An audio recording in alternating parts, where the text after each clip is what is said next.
It's probably for the first time that we've had a state chief minister from India visit the World Economic Forum's annual meeting here in Davos. I have with me Prithviraj Chavan, the chief minister of Maharashtra, and he says he's got a great response for the state from the investors that he's met with here in Davos. So welcome to the show. Thank you very much for your time. Thank you. Are people looking at India positively or have the last few years sort of tainted that impression? Or are they looking at India from a state point of view and saying, look, this is a good state to invest in, even if the bigger India story may not be appealing to us? No, I think India's story is beginning to turn now. Okay. Except that everybody is waiting for election results, and we must admit that. But once anybody decides to look at India, then we're in India. And that's where we wanted to make a pitch. And when I got an invite, I took it with, although there were elections preparations going on, I thought it was very important to let people know about Maharashtra. And I was pleasantly surprised that now people have started knowing Maharashtra. Okay. I mean, they know India already, but they know Maharashtra, they know Mumbai, they talk about Pune, they talk about Mumbai-Delhi Industrial Corridor, and so it's very pleasant. Many investors who are already in Maharashtra wanted little extra land, wanted some other location. Those who want to come to India and who are looking at Maharashtra, they've been talking to us, our people, investors, and I had a fairly large delegation from industry and from UD department, and we had a very, very meaningful discussion with at least 30 investors. And of course, we also met Indian companies. Yes, it's far easier to meet here than in Mumbai. Yes, because everybody's in one place, right? So that's the charm of Davos. When you were talking to investors, were they worried about A, the political risk, because this is an election year and you don't really know what the outcome of that election will be, and B, the risk of competitive populism introduced in some sense by what the AAP has done in Delhi with power and water rates and what Maharashtra has followed in the footsteps of? Well, I think two things. Yes, everybody is aware that there are national elections happening in few months, and the outcome could be a hung parliament, but people have faith in India in the sense that even if the outcome of the Lok Sabha elections is not very decisive, people know that country will go ahead and they will not have a specific issue, because generally we have a tradition of continuing the policies of the government, and I'm sure that the same dispensation that we have today will continue even after elections, and I think nobody needs to worry about drastic change of policies. Now, you talked about competitive populism. Yes, AAP in Delhi has done a few things, but I'd like to tell you about Maharashtra. Maharashtra, before I came here, a few days before I came here, we took a decision to cut power tariff by 20%. Now, people would say that it is because of something which happened in Delhi. Not true at all. I had set up a committee under the chairmanship of a very senior minister, Mr. Narayan Rane, on November 19th. That is because Maharashtra's power tariff was very high, particularly for industry. Okay. And that was becoming unsustainable. Industry was complaining to us, while everything else was right, except those industries which consume a lot of power had an issue. So we had decided to cut power. The report came about a month back. We contemplated the report, and then finally the cabinet decided to cut power tariff by 20%. Now, we still could be higher than one or two states, but I think now we are absolutely competitive as far as manufacturing sector is concerned. We are okay anyway for IT and BT and pharma. We are doing anyway. But manufacturing sector, which was flourishing in Pune region, the auto cluster and all that, I think we want to attract more manufacturing industries. And I was very heartened when aerospace industry talked to us and they had some issues. They wanted to come to Maharashtra. MRO people want to come to Maharashtra. Many people for food processing want to come in. I can tell you the list of people who showed keen interest in Maharashtra. Microsoft, there is Facebook, many companies from IT sector, from manufacturing sector, from food processing sector met us. Okay, you've explained why you felt the need to cut power rates. What is the fiscal burden this is going to put on the states? This is going to put a burden of 7,200 crore over a year. Can Maharashtra afford this? Of course, Maharashtra is the richest state in the country. I know, but it could be money that could be deployed towards so many other, absolutely urgent, necessary infrastructure requirements. Not at the cost of losing industry. Not at the cost of industry moving out of Maharashtra. I have to create manufacturing sector jobs. I have to create jobs. I need higher industrialization. If industry complains to me that our power tariff was high, it was high. I must admit it was very, very high compared to our main competitors or neighboring states. I think we are right priced the power now for industry. How will you fund this? 7,200 crores over 2 years. We already give a subsidy to agriculture of 10,500 crores. So now your total power subsidy goes to some 20,000 crores. Part of it is cross subsidy from industry, which will be cut. But the total subsidy will be there. I mean, 82% of Maharashtra agriculture is rain-fed. And we have to give power subsidy to, we don't give free power to agriculture, but we give highly subsidized power to agriculture. So how will you fund this 7,200 crores? Well, there will be some restriction in some developmental expenses without this thing, but I think we can afford it. We, as I said, we are a fairly rich state. We can borrow a little bit, and we will borrow a little more than what we intended to earlier. And I think we'll be all right. So none of this burden will indirectly get passed on to DISCOMs in any fashion. So the power companies themselves are offering to fund to the tune of about 500 to 600 crores each DISCOM, the two of them. Right. And rest of it will come from state budget. And the state will perhaps pay about 5,000 crores from and state this budget. Won't put an additional burden on the DISCOMs, because power DISCOMs across the country are not in the best financial health, sir. Our DISCOMs also are stressed. DISCOMs have agreed to take about 100 crore per year hit for industry.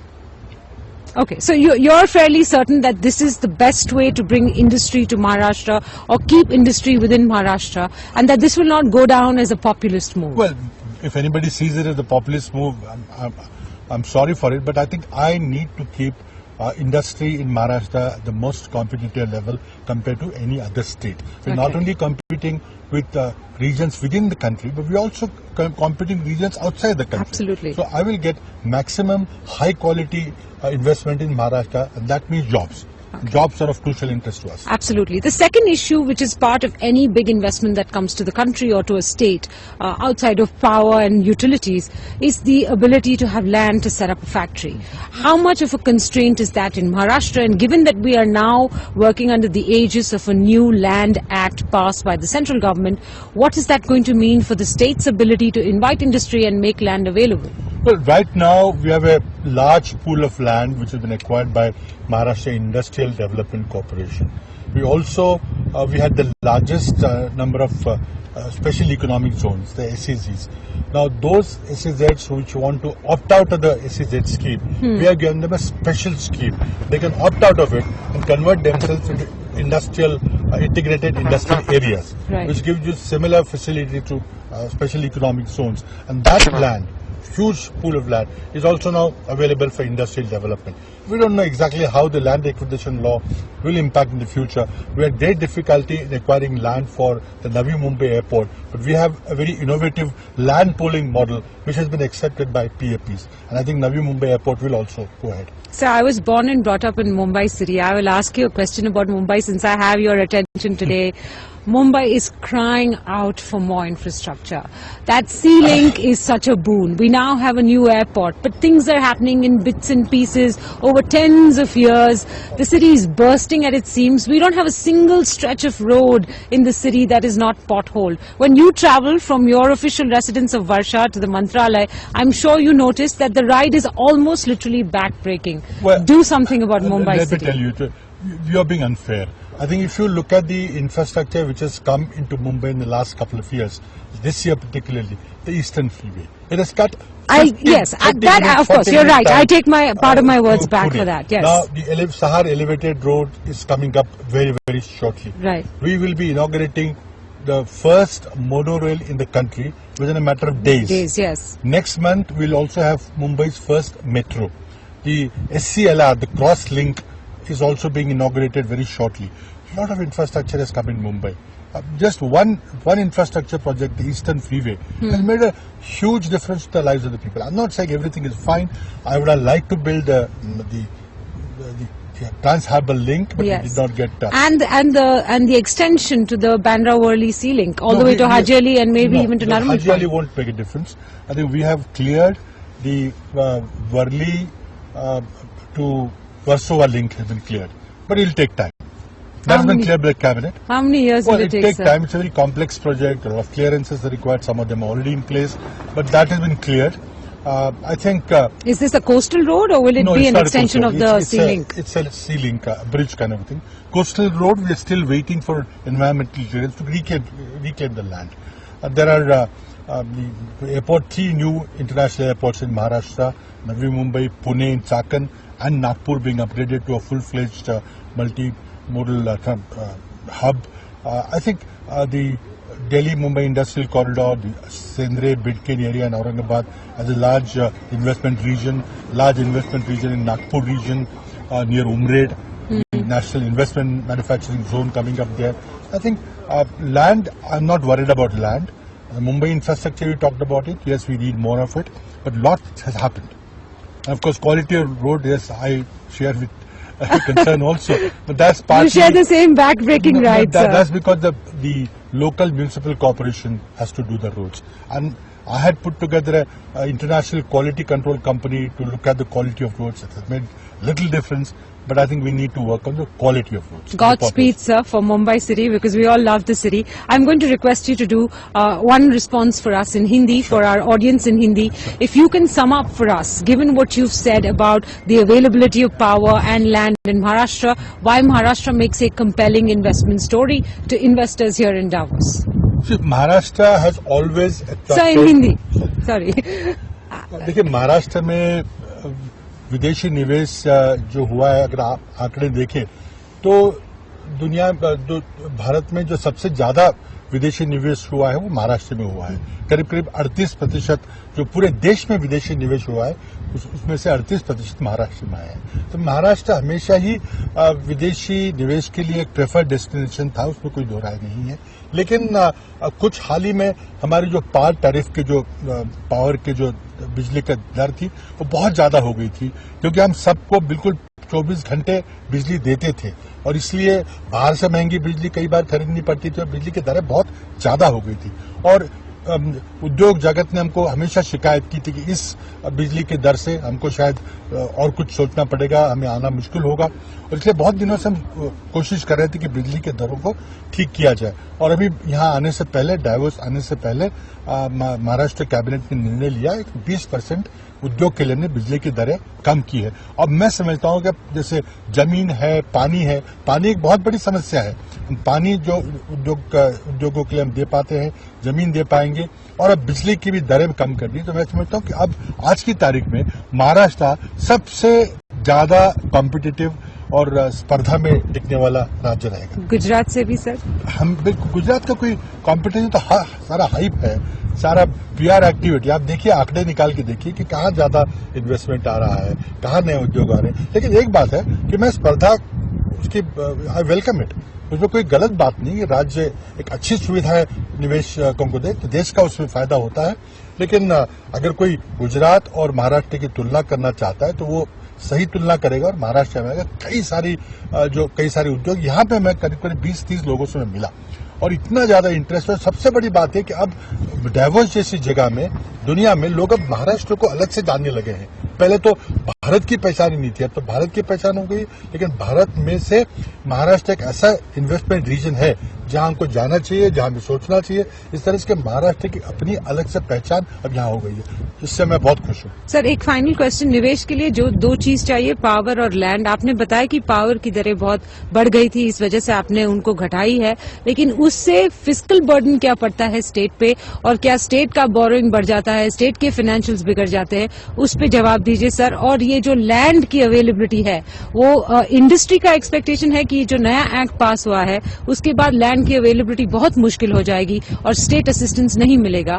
आपका उस पर क्या कहना है? 2 चीजें आपने पूछी थी कि बिजली दरें कम करने से कितना बर्डन पड़ेगा. बर्डन तो पड़ेगा, लेकिन 2 चीजें हैं. महाराष्ट्र जैसे सबसे जीडीपी के हिसाब से, स्टेट जीडीपी के हिसाब से सबसे अमीर, मैं कहूँगा अगर समृद्ध राज्य है, यूपी से 40% आगे है. तो हमारी क्षमता भी है. और जैसे कि मैंने कहा था कि कॉम्पिटिटिवनेस बहुत हमारे लिए अहम है, तो वो अब हमने सही कर दिया है. और उससे कुछ तो हमें शायद बोरो करना पड़ेगा, कर्जा लेना पड़ेगा, कुछ हमें शायद जो विकास के काम है उनको कुछ रोकना पड़ेगा. लेकिन ये आवश्यक था, क्योंकि हमको नौकरियां, रोजगार और इन्वेस्टमेंट हमें चाहिए. दूसरी आपने जो बातें कही कि लैंड के बारे में कहा, हमारे पास MIDC जो हमारा जो संस्था है महाराष्ट्र इंडस्ट्रियल डेवलपमेंट कॉर्पोरेशन, उसके बाद बहुत काफी बड़ा लैंड का पूल है। फिर जो लोग SEZ से हटना चाहते हैं, क्योंकि केंद्र सरकार ने SEZ की पॉलिसी में कुछ बदल किया था, टैक्स में सेव किया, जिससे वो बाहर निकलना चाहते, तो हमने उनको एक एग्जिट रूट दिया है और वो SEZ में से हटके वो इंटीग्रेटेड इंडस्ट्रियल एरियाज महाराष्ट्र में बनाएंगे और जो सारा उनके पास लैंड पूल है वो अगर उद्योगों के लिए उपयोग करेंगे तो वो भी हम उसको बढ़ावा दे रहे हैं, उससे भी लैंड आएगी। लेकिन अब जो लैंड एक्विजिशन नया कानून हुआ है, मैं समझता हूँ कि उसमें असंभव नहीं होगा जमीन का अधिग्रहण करना, हम करेंगे। लेकिन मैं एक आश्वस्त कराना चाहूंगा कि ना तो जमीन में, ना तो पानी की समस्या की और अब बिजली की दरों की भी कोई समस्या नहीं होगी। तो कोई भी अगर महाराष्ट्र को देखना चाहता है तो मैं विश्वास दिलाना चाहूंगा किसी और राज्य से ज्यादा कॉम्पिटिटिव महाराष्ट्र रहेगा। Thank you, sir. You tell a great story for Maharashtra and you won my respect twice over because you're not even wearing a jacket. Thank you very much for your time. Thanks very much.